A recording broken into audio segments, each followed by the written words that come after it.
ঢাকা দক্ষিণ সিটির মেয়রের শপথ না পড়ানোর প্রশ্নে এককভাবে কোনো সিদ্ধান্ত হয়নি বলে জানিয়েছেন স্থানীয় সরকার উপদেষ্টা আসিফ মাহমুদ সজীব ভূঁইয়া।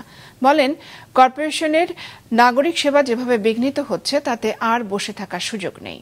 দুপুরে সচিবালয়ে 11টি জেলার 44টি উপজেলায় নির্মাণাধীন পাবলিক লাইব্রেরি ভার্চুয়ালি উদ্বোধন অনুষ্ঠানে তিনি কথা বলেন। জানান, আলোচনার ভিত্তিতে যে সিদ্ধান্ত আসে সেটি খুব দ্রুত সময়ের মধ্যে বাস্তবায়ন করা হবে।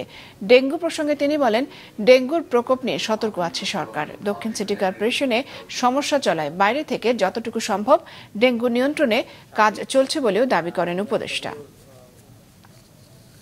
এককভাবে সিদ্ধান্ত নেওয়ার কোনো বিষয় না। আপনারা জানেন যে এই সরকারে আমরা গুড কোঅর্ডিনেশনের মাধ্যমে কাজ করে থাকি। যেভাবে নাগরিক সেবা আসলে ডেডলকের দিকে যাচ্ছে এই বিষয়ে আর আসলে চুপ থাকার মতো পরিবেশ পরিস্থিতি নেই এবং সরকারের উচ্চ পর্যায়ে এটা নিয়ে কনসার্ন আছে। সেখানে আলোচনার ভিত্তিতে যেটা সিদ্ধান্ত আসে আমি সেটাই বাস্তবায়ন করব।